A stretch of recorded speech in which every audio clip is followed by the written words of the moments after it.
Basically जो पौधा होता है ये दो चीज़ों पे सर्वाइव करता है। एक तो ये हरा भरा इस तभी रहेगा जब इस पे कीड़ा नहीं लगेगा। दूसरी चीज़, इसकी रूट्स को पानी मिलेगा तो ये ऑटोमेटिकली फिर हरा भरा हो जाएगा। So same goes with the hair. So जैसे ये पौधे को अगर आप यहाँ पे देखोगे, सो इस पे ये सारी मेडिसिन लगी हुई है क्योंकि इस पौधे में कीड़ा लग चुका था। सो इसको सारी दवाई डाली गई है। सो बालों में भी यही चीज़ होती है। आपको बालों में जो डैंड्रफ का कीड़ा होता है, जो फंगल इन्फेक्शन क्रिएट करता है, उसको ख़त्म करना होता है। दूसरी चीज़, अगर हम पौधे में पानी नहीं डालेंगे तो पौधा ऑटोमेटिकली मुरझा जाएगा। सेम गोज़ विद हेयर कि हमारी बॉडी में डीएचटी कन्वर्ट होता है। डीएचटी कन्वर्ट होने की वजह से हमारे जो हेयर हैं उसकी रूट्स में ब्लड सर्कुलेशन कम हो जाती है, जिसकी वजह से उसको प्रॉपर नरिशमेंट नहीं मिलता और हमारे जो बाल हैं वो मुरझाना शुरू हो जाते हैं।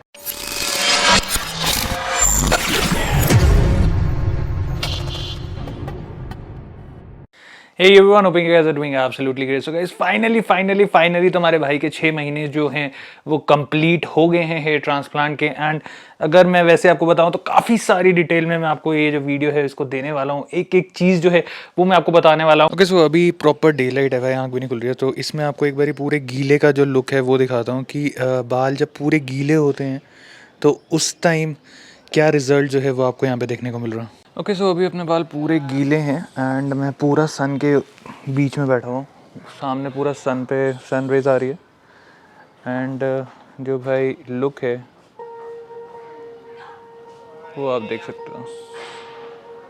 Swear I won't forget this, why do I regret this? In my mind reckless, thoughts are feeling endless. Sitting up I'm breathless, anxiety's infectious. I feel so defenseless, betrayed and embarrassed. I hate being open, I hate being broken. I feel like an ocean, filled up with emotion. Anger ain't a potion, rub it on like lotion. I can feel it soaking, reopen, the scars have awoken. I can't move on till I let go. I feel so lost, never at home. Need to be strong, every breath. Okay, so अब सूखे बालों का एक बार close up जो है वो देख लेते हैं कि सूखे बालों पे क्लोजअप कैसा आ रहा है। सो मैं चाहूँगा कि बिल्कुल क्लोजअप से लिया जाए ताकि एक जो लुक है वो पता चल सके, क्योंकि अभी हम प्रॉपर डे लाइट में बैठे हुए हैं और डे लाइट में लुक कैसी आ रही है वो भी मैं दिखा देता हूँ। मैं बालों को पूरा एक बारी पूरा पार्ट भी कर देता हूँ कि पार्ट करने पे कैसा लग रहा है और अगर जब हमारे बाल कवर्ड होते हैं तो कवर्ड होने पे कैसा लग रहा है। सो साइड का जैसे मैंने बोला कि अभी हेयर कटिंग हुए हुए ऑलमोस्ट 10 से 15 दिन हो चुके हैं तो बाल बढ़ गए हैं काफ़ी ज़्यादा। और कितना एरिया आपको दिख रहा है, कितना नीचे स्कैल्प दिख रहा है वो आप देख सकते हो। पीछे का एक बारी चेक कर लेते हैं। तो यहाँ से मेन ग्राफ्स निकले हैं और काफ़ी हेल्दी लग रहा है मुझे 6 महीने के बाद। कोई इशू जैसा फील जो है मुझे नहीं आ रहा। यहाँ से देख लेते हैं और मेन होता है क्राउन एरिया जो कि है यहाँ पे। सो एक बार यहाँ मैं चाहूँगा क्लोजअप हो जाए और ये जो लुक है वो आप लोगों को दिख जाए, क्योंकि क्राउन पे मेरे बाल मोस्टली नहीं लगे थे और डॉक्टर सेड कि मेरे वहाँ पे हेयर्स थे, रूट्स थी, तो हमने मिनॉक्सिडिल से ही जो रूट्स हैं उनको वापस एक्टिव करा है और कितना भरा हुआ दिख रहा है वो आप यहाँ पे देख सकते हो। बात करते हैं भाई हेयर ट्रांसप्लांट की। सो हेयर ट्रांसप्लांट बेसिकली अगर मैं बात करूं तो बहुत सारी चीजें थी जो मैं पहले वाली वीडियोस में आप लोगों को बता रहा था। जैसे मुझे पेन था, मुझे इचिंग की प्रॉब्लम रहती थी, बट आफ्टर लाइक अब जो 6 महीने मेरे कंप्लीट हो गए, पिछले 15-20 दिनों से मेरी जो दर्द थी जो मेरे को ऐसे दबाने पे होती थी वो मेरी भाई खत्म हो चुकी है। अब मुझे दर्द नहीं होती है। सो ये एक बहुत ही अच्छा मुझे वो लगा। दूसरी चीज भाई, तुम्हारे भाई का जो शेडिंग फेज था वो 4 महीने 5 मतलब मेरा तो वैसे शेडिंग फेज बहुत ही कम आया क्योंकि उस हिसाब से 6 महीने में मेरा जो रिजल्ट है वो सही आ गया।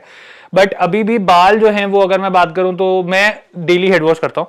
मेरे को डॉक्टर ने बोला है कि भाई आपको डैंड्रफ नहीं रखना है क्योंकि dandruff that leads to fungal infection और फंगल इन्फेक्शन अगर आपको हो गया तो फिर that will lead to hair fall और हेयर फॉल अगर हो गया तो फिर से वापस आप गंजे होने के चांसेस हो जाएंगे। तो ये बेसिकली केयर करना ये आपके अपने हाथ में होता है। सो मैं हर रोज बेबी शैम्पूस कोई भी, क्योंकि वो बच्चों के हिसाब से होते हैं और उस पर कुछ नहीं होता, तो मैं रोज हेड वॉश कर लेता हूँ। एंड मैं हफ्ते में 2 दिन जो है वो कीटनाजोल शैम्पू या कुछ एक आधा शैम्पू है जो कि मैं यूज कर रहा हूँ, जो कि मैंने पहले वीडियोस में भी बताया, तो वो वाला शैम्पू मैं यूज करता हूँ जिससे डैंड्रफ की प्रॉब्लम जो है वो नहीं होती। सो इस वजह से मेरे जो बाल हैं वो तकरीबन 8-10 बाल के करीब जो है वो हेड वॉश करते हुए टूट जाते हैं और वो मुझे दिखते हैं। तो यार मुझे लगा कि आप लोगों को बताना जरूरी है, तो इस वजह से मैं आप लोगों को बता रहा हूँ। सो गाइस, आपने मेरी कंडीशन देखी, मैंने आपको एक बारी पूरा गीला करके दिखाया कि गीले करके मेरा जो स्कैल्प है वो उसकी क्या पोजीशन चल रही है। देन मैंने सूखे वाले बाल दिखाए, जब मेरे सूखे बाल करके मैंने कंघी मारी तो उसके बाद मेरी पोजीशन क्या चल रही है वो आप लोगों ने देखा। बाकी फ्रंट से यहाँ सामने इतनी ज्यादा लाइट चल रही है, एक तरफ हमारी 60 वॉट की लाइट चल रही है, एक तरफ हमारी 40 वॉट की लाइट चल रही है, तो 100 वॉट सीधा मेरे पे पड़ रहा है। और आप देख सकते हैं कि मेरा जो गंजापन है वो आपको कहीं से भी नहीं दिखने वाला। सो अगर मेरा रिजल्ट इतना भी रहता है तो आई एम रियली हैप्पी। मुझे फ्रैंकली बोलूं तो मुझे अगर इतना भी रिजल्ट आएगा ना तो I am really satisfied. But यहां पे हम बट लेकर आ रहे हैं, क्योंकि जो हमारे बाल हैं अगर हम उनके बीच में हाथ मारते हैं तो हमें काफी ज्यादा जो हेयर्स हैं वो अभी चुभ रहे हैं।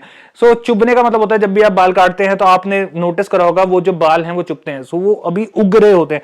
सो दैट मीन्स अभी जो हमारे हेयर्स हैं वो काफी ज्यादा उग रहे हैं, जो कि अगर मैं बात करूं तो यार इस हेयर कंडीशन के हिसाब से ऑलमोस्ट अगर मैं देखूं तो 25 to 30% मुझे लगता है मेरे बाल स्कैल्प से अभी उग रहे हैं। तो मोस्ट प्रोबेबली 8वें या 9वें महीने तक इससे और ज्यादा बेटर रिजल्ट जो है वो हमें देखने वाला है। बाकी यार अगर मैं यहाँ पे बात करूं तो हेयर ट्रांसप्लांट एक मिराज की तरह है। जैसे आपने देखा होगा ना, जब ज्यादा धूप पड़ रही होती है, हम सड़क पे गाड़ी लेके जा रहे होते हैं तो हमें ऐसे लगता है सड़क के ऊपर पानी पड़ा हुआ है, तो वो एक मिराज होता है, वो एक आंखों का धोखा होता है। तो यहाँ पे भी हमारे जो बाल हैं वो उस तरीके से लगाए जाते हैं जिसकी वजह से हमारा जो स्कैल्प है वो कवर हो जाए। बट आपको वो वाली सिचुएशन नहीं मिलने वाली है जो आप पहले बचपन में आप एक्सपेक्ट कर रहे थे। जैसे हमारे बचपन में हेयर्स थे, उसमें क्या था कि हमारे सर पे ऑलमोस्ट 30,000 से 40,000 के बीच में बाल थे, यहां से लेके यहां तक। मेरे ग्राफ्स इतने लगे 5,726 ग्राफ्स लगे। अगर मैं इंटू 3 भी करूं, एक ग्राफ के अंदर 3 बाल भी करूं, जो कि चांसेस बहुत कम है क्योंकि 2 वाले 3 वाले और 5 वाले तो गिनती के भाई 15 ही बाल थे, बाकी 2 वाले 3 वाले थे और 1 वाले भी बाल थे। सो 3 से हम मल्टीप्लाई कर लेते हैं तो गिनती के अगर हम करें तो 16,000 बाल निकलते हैं।